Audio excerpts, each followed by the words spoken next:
أعوذ بالله من الشيطان الرجيم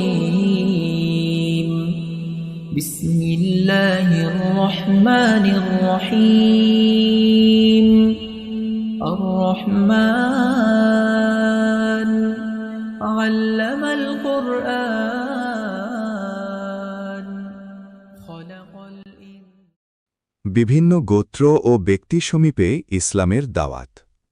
নবুয়তের 10ম বছর, জিলকদ মাস, 619 খ্রিস্টাব্দের জুনের শেষ অথবা জুলাইয়ের প্রথম দিকের কথা। নবীজি সাল্লাল্লাহু আলাইহি ওয়াসাল্লাম তায়েফ থেকে মক্কায় ফিরে আসেন।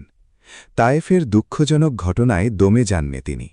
পুনরায় নবোদ্যমে ও বুক ভরা আশা নিয়ে পথহারা মানুষের দ্বারে দ্বারে যান, দিন প্রচারে নিয়োজিত হন।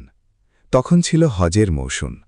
মানুষেরা দূর দূরান্ত থেকে পায়ে হেঁটে, উট, খচ্চর বা ঘোড়ায় চড়ে হজ পালনের জন্য মক্কায় আসতে শুরু করেছিল। সবার একই উদ্দেশ্য, আল্লাহকে মন ভরে স্মরণ করা এবং হজের ওসিলায় ইহকাল পরকালের কল্যাণ অর্জন করা। নবীজি লোক সমাগমের এই সুবর্ণ সুযোগটি হাতছাড়া করতে চাইলেন না।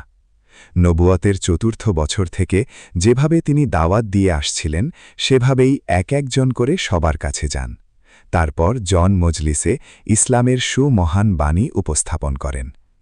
যেসব গোত্র ইসলামের দাওয়াত পেয়েছে, ইমাম জুহরি বলেন, যে গোত্রগুলোকে স্বয়ং নবীজি ইসলামের দাওয়াত দিয়েছিলেন তাদের মধ্যে উল্লেখযোগ্য হল বনু আমির ইবনে সাসাআ, মুহারিব ইবনে খাসাফা, ফাজারা, গাসসান, মুররা, হানিফা, সালিম, আবাস, বনু নাসর, বনু বাক্কা, কিন্দা, কালব, হারিস ইবনে কাব, উজরা, হাদারিমা। এদের কেউই নবীজির শান্তির আহ্বান গ্রহণ করেনি। ইমাম জুহরি এখানে যে গোত্রগুলোর কথা উল্লেখ করেছেন, নবীজি সাল্লাল্লাহু আলাইহি ওয়াসাল্লাম আদেরকে বছরে একবার অথবা বিশেষ বিশেষ উপলক্ষে 2-1 বার দাওয়াত দিয়েছেন, ব্যাপারটা এমন নয়। বরং নবুয়তের 4র্থ বছরে তিনি যখন আল্লাহর পক্ষ থেকে প্রকাশ্যে দাওয়াত প্রচারের নির্দেশ প্রাপ্ত হন, তখন থেকে হিজরতপূর্ব হজ মৌসুম পর্যন্ত তিনি বিরামহীনভাবে ইসলামের দাওয়াত দিয়ে যান তাদেরকে। কিন্তু আশানুরূপ সাড়া পাওয়া যায়নি তাদের থেকে। তবে এটা ঠিক যে তিনি কবে, কখন, কোন গোত্রে কতবার দাওয়াত নিয়ে গেছেন, পুঙ্খানুপুঙ্খভাবে তার দিনক্ষণ বলা মুশকিলই বটে। তারপরও আল্লামা মানসুর পুরী কিছু গোত্রের ব্যাপারে নিশ্চিতভাবে এই মতামত দিয়েছেন। এদের কাছে নবুয়তের 10ম বছর দিনের দাওয়াত পৌঁছানো হয়। 1 ইবনু ইসহাক একটি বর্ণনায় নবীজির এই দাওয়াতি কার্যক্রমের চরিত্র ও দাওয়াতপ্রাপ্ত গোত্রের প্রতিক্রিয়া তুলে ধরেন এভাবে। 1 নবীজি বানু কালবের একটি শাখা গোত্র বানু আবদিল্লাহের কাছে ইসলামের দাওয়াত নিয়ে যান।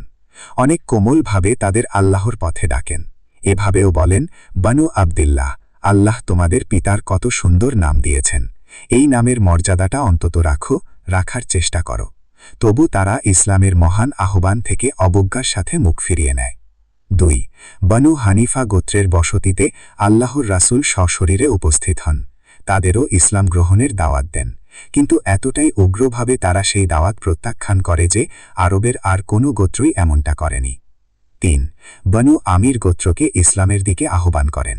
বুহাইরা ইবনু ফিরাস নামে তাদের গোত্রের এক লোক এই দাওয়াতের ব্যাপারে বলে, এই যুবকের কথা যদি আমরা মেনে নিই তাহলে গোটা আরব আমাদের বিরুদ্ধে যুদ্ধ ঘোষণা করবে।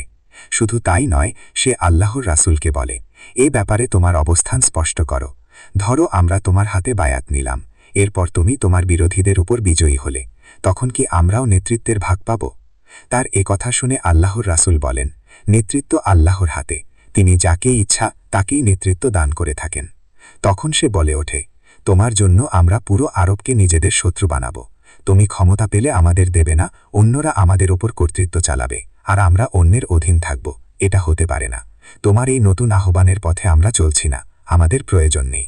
তারাও শেষ পর্যন্ত ইসলাম গ্রহণ করেনি। হজ শেষে বনু আমির নিজেদের ভূমিতে ফিরে আসে। তাদের সর্বজনমান্য একজন বয়োবৃদ্ধ ছিলেন, যিনি শারীরিক দুর্বলতার কারণে হজে আসতে পারেননি। তাকে আল্লাহর নবীর দাওয়াতের ব্যাপারে জানানো হয়। বনু আব্দুল মুত্তালিবের এক কুরাইশি যুবক আমাদের কাছে আসে। তার দাবি সে নাকি নবী, আল্লাহর ওহীপ্রাপ্ত। সে আমাদের বলে তার কথা মেনে নিতে, তার পাশে দাঁড়াতে এবং তাকে আশ্রয় দিতে। এ কথা শুনে সেই বৃদ্ধ মাথায় হাত রেখে জানতে চান, তার কি কোনো দোষ তোমরা পেয়েছ? সে তো মুত্তালিবের প্রতিচ্ছবি, তাকে হারালে তোমরা তার মতো এরকম কাউকে আর খুঁজে পাবে না। যার হাতে আমার প্রাণ তার নামের কসম করে বলছি, এই পর্যন্ত ইসমাইলের বংশে এরকম কেউ কোনো দাবি করেনি। সে যা বলেছে সত্যই বলেছে। তোমরা কেন তার কথা গ্রহণ না করে ফিরে এলে? ইসলাম গ্রহণের কিছু অবিশ্বাস্য ঘটনা।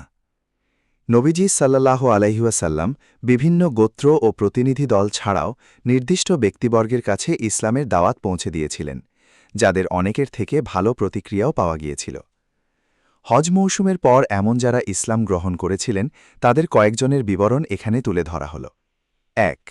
সুয়াদ ইবনু সামিদ, ইয়াসরিবের অধিবাসী, একজন কবি ও দার্শনিক। গাত্রবর্ণ, কবিতা, আভিজাত্য ও বংশপরিচয়ের কারণে নিজ সম্প্রদায়ের সিদ্ধ পুরুষ হিসেবে সুপ্রসিদ্ধ। কাবাঘর তাওয়াফের সময় নবীজি সাল্লাল্লাহু আলাইহি ওয়াসাল্লাম তাকে ইসলামের দাওয়াত দেন। তিনি নবীজির কথা শুনে বলেন, হয়তো তোমার কাছে যা আছে আমার কাছেও একই জিনিস আছে। নবীজি জানতে চান, তোমার কাছে কি আছে শুনি? সে জানায়, আমার কাছে লুকমানের প্রজ্ঞা আছে। নবীজি বলেন, শোনাও তো আমাকে। সে কথাগুলো শুনে তিনি বলেন, তোমার এ কথাগুলো ভালো বটে, তবে আল্লাহ আমার কাছে যে কথা নাজিল করেছেন তা এর থেকেও উত্তম। আল্লাহ আমার উপর কোরআন অবতীর্ণ করেছেন। এই কোরআনে আছে আলো ও পথ নির্দেশ। এ কথা বলে তাকে কোরআনের কয়েকটা আয়াত তেলাওয়াত করে শোনান এবং ইসলামের দিকে আহ্বান করেন। কোরআন শুনে তিনি মুগ্ধ হয়ে বলেন, নিশ্চয় এ কথাগুলো অনেক বেশি চমৎকার। এ কথা বলে সঙ্গে সঙ্গে তিনি ইসলাম গ্রহণ করে নেন। মদিনায় ফেরার পর বুয়াশা যুদ্ধে তার মৃত্যু হয়। তিনি ছিলেন নবুয়তের ১১ বছরের শুরুর দিকের একজন মুসলিম। ২. ইয়াস ইবনু মুয়াজ, মদিনার অধিবাসী এবং আউস গোত্রের লোক। নবুয়তের ১১ বছর বুয়াস যুদ্ধের আগে খাজরাজ গোত্রের বিরুদ্ধে কুরাইশের সমর্থন লাভ এবং মিত্রসন্ধি করার উদ্দেশ্যে আউসের যে প্রতিনিধি দল মক্কায় এসেছিল তিনি ছিলেন তাদেরই একজন, বয়সে তরুণ। আউসরা ছিল লোকবলে খাজরাজের তুলনায় দুর্বল, তাই কুরাইশের সাহায্য ও সমর্থন তাদের খুব প্রয়োজন ছিল। নবীজি সাল্লাল্লাহু আলাইহি ওয়াসাল্লাম তাদের আসার সংবাদ পেয়ে তাদের কাছে যান। তাদের পাশে বসে বলেন, তোমরা যে উদ্দেশ্যে এখানে এসেছ তার চেয়েও অনেক বেশি কল্যাণকর কিছু জানতে চাও? তারা উত্তর দিল, জি, জানতে চাই। নবীজি তখন বলতে শুরু করেন, আমি আল্লাহর রাসূল ও বান্দা। তিনি আমাকে মানুষের কাছে পাঠিয়েছেন। আমার দায়িত্ব তাদেরকে এক আল্লাহর ইবাদতের দাওয়াত দেওয়া এবং তার সঙ্গে কাউকে শরিক না করা। তিনি আমার উপর কিতাব নাজিল করেছেন। এরপর তিনি তাদের কোরআন পাঠ করে শোনান এবং ইসলাম সম্পর্কে সাধারণ ধারণা দেন।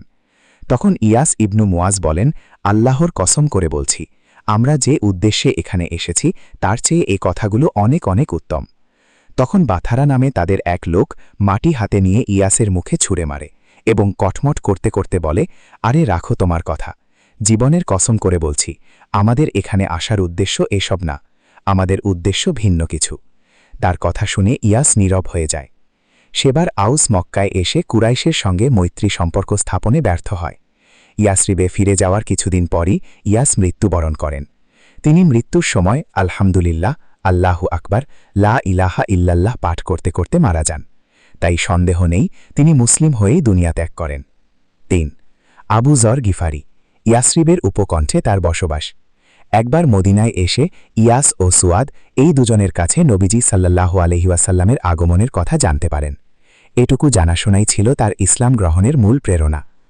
আবু যর গিফারি রাদিয়াল্লাহু আনহু বলেন, আমি গিফার গোত্রের মানুষ।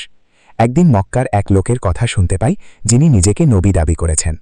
তখন আমার ভাইকে বলি, যাও মক্কায় গিয়ে তার ব্যাপারে খোঁজ নিয়ে দেখো, সুযোগ পেলে তার সাথে কথা বলবে কিন্তু। সে মক্কায় গিয়ে আল্লাহর রাসূলের সঙ্গে সাক্ষাৎ করে আসে। আমি জিজ্ঞেস করি, কেমন মনে হলো তাকে? সে বলে, আল্লাহর কসম, আমি এমন একজন মানুষের সাথে দেখা করে এসেছি যিনি সৎ কাজের আদেশ দেন আর অসৎ কাজে বাধা দেন। আমি তাকে বলি, এটুকু জেনে আমার মন ভরবে না। এরপর নিজেই মস্ক আর লাঠি নিয়ে বেরিয়ে পড়ি মক্কার উদ্দেশ্যে। কিন্তু মক্কায় গিয়ে মনে হলো আমি এক গোলকধাঁধায় এসে পড়লাম। সেখানকার কিছুই তো আমি চিনি না। আমার তার ব্যাপারে কাউকে জিজ্ঞেস করতেও মন সায় দিচ্ছিল না। আমার দিনগুলো কেটে যাচ্ছে জমজমের পানি খেয়ে মসজিদে বসে বসে। একদিন আলী রাদিয়াল্লাহু আনহু আমার পাশ দিয়ে যাওয়ার সময় জানতে চাইলেন, মনে হচ্ছে আপনি একজন মুসাফির? আমি জবাবে বললাম, জি, আমি মুসাফির। তিনি আমাকে অনুরোধ করলেন, চলুন আজ রাতটা আমার বাড়িতে থাকবেন। আমি তার সঙ্গে বাড়িতে গেলাম। আমি মক্কায় কেন এসেছি, কার কাছে এসেছি, এ বিষয়ে তিনি আমাকে কোনো প্রশ্ন করেননি, আর আমিও তার কাছে কিছু জানতে চাইনি। সকাল হলেই আমি মসজিদে চলে আসি, উদ্দেশ্য নবীজির ব্যাপারে কারো কাছ থেকে তথ্য নেব। সারাদিনে বহু মানুষকে জিজ্ঞেস করলাম, কিন্তু কেউ আমাকে তেমন কিছু জানাতে পারল না। হঠাৎ আলীর সঙ্গে আবার দেখা হয়ে গেল আমার। তিনি জানতে চাইলেন, আপনি কি এখনও বাড়ি খুঁজে পাননি? আমি বললাম, না, এখনও পাইনি। তিনি তার বাড়িতে যাওয়ার জন্য আবার অনুরোধ করলেন। আমি হ্যাঁ বা না কিছু বলছি না দেখে তিনি এবার জিজ্ঞেসই করে বসলেন, আপনি মক্কায় কেন এসেছেন, জানতে পারি কি? আমি উত্তরে বললাম, আপনি আমার কথাগুলো গোপন রাখলে আপনাকে জানাতে পারি। তিনি আমাকে আশ্বস্ত করলেন, জি বলুন, আপনার কথাগুলো আমার কাছে আমানত হিসেবে থাকবে। আমি তখন বলতে লাগলাম, আমি আসলে এখানে এসেছি সেই লোকটির সাথে দেখা করতে যিনি নিজেকে আল্লাহর নবী বলে দাবি করেন। কিছুদিন আগে আমার ভাইকে পাঠিয়েছিলাম তার সঙ্গে দেখা করে কথা বলার জন্য, কিন্তু তার কাছ থেকে যতটুকু তথ্য পেয়েছি তাতে আমার মন ভরেনি, তাই আমি নিজেই দেখা করতে চলে এলাম। আলী রাজিয়াল্লাহু আনহু তখন মুচকি হেসে বললেন, আপনি ঠিক জায়গায় এসেছেন, আমিও তার কাছেই যাচ্ছি। আমি যেখানে প্রবেশ করব আপনিও আমার পেছন পেছন সেখানে চলে আসবেন। যদি কারো ব্যাপারে আমার সন্দেহ হয় যে সে আপনার কোনো ক্ষতি করতে পারে, তখন আমি জুতা ঠিক করার ভান করে কোনো দেয়ালে পিঠ লাগিয়ে দাঁড়াব। এই সুযোগে আপনি সামনে চলে যাবেন। এ কথা বলার পর তিনি হাঁটতে শুরু করেন, আমিও চলতে থাকি তার সাথে। অবশেষে তিনি আল্লাহর রাসূলের সঙ্গে সাক্ষাৎ করেন, আমারও সাক্ষাৎ হয়। আমি আল্লাহর রাসূলের কাছে জানতে চাইলাম, আমাকে একটু বলুন, ইসলাম আসলে কি? তিনি আমাকে ইসলামের ব্যাপারে সবকিছু জানালেন। আমি সাথে সাথে ইসলাম ধর্ম গ্রহণ করি। এরপর আল্লাহর রাসূল আমাকে বলেন, আবু যর, তোমার ইসলাম গ্রহণের বিষয়টা গোপন রেখে তুমি দেশে ফিরে যাও। যেদিন আমাদের বিজয়ের খবর শুনবে সেদিন চলে এসো। তখন আমি বলি, যিনি আপনাকে সত্যের বাণী দিয়ে আমাদের মাঝে পাঠিয়েছেন তার কসম করে বলছি, আমি প্রকাশ্যেই সবার সামনে ইসলাম গ্রহণের ঘোষণা দেব। এরপর আমি মসজিদে চলে যাই। কাবা চত্বরে কুরাইশের অনেক লোকজন বসে আছে। তাদের ডেকে বলি, শোনো কুরাইশ সম্প্রদায়, আমি সাক্ষ্য দিচ্ছি আল্লাহ ছাড়া কোনো উপাস্য নেই, আর মোহাম্মদ তার বান্দা ও রাসূল। আমার এই কথা শুনে তারা প্রচণ্ড ক্ষিপ্ত হয়ে ওঠে, ধর এই বেদিনটাকে, হতভাগার আজ নিস্তার নেই। এরপর তারা আমাকে এলোপাথারি মারতে শুরু করে। আমার মনে হচ্ছিল আমি আজ মরেই যাব। হঠাৎ আব্বাস রাজিয়াল্লাহু আনহুর গলা শুনতে পেলাম। তিনি এসে আমার উপর পিঠ পিছিয়ে দিয়েছেন। এরপর তাদের উদ্দেশ্য করে বলেন, তোমাদের তো সাহস কম না, তোমরা গিফারের লোকের উপর হাত ওঠাচ্ছ। ব্যবসার যাত্রা তো ওদের পাশ দিয়েই করতে হবে। এ কথা শুনে তারা দমে যায়। সে যাত্রায় আমি প্রাণে বেঁচে ফিরি। কিন্তু আমি তখন ঈমানী শক্তিতে প্রবল উজ্জীবিত, আল্লাহর রাসূলের ভালোবাসায় সীমাহীন উচ্ছ্বসিত। তাই পরদিন সকালে আবারও সেখানে গিয়ে প্রকাশ্যে কালিমা পাঠ করতে শুরু করি। গতকালের মতো এবারও সবাই আমার উপর ঝাঁপিয়ে পড়ে। তাদের উপর্যুপরি আঘাতে মাটিতে লুটিয়ে পড়ি আমি। সেদিনও আব্বাস রাজিয়াল্লাহু আনহু আমাকে কুরাইশদের হাত থেকে বাঁচিয়েছেন।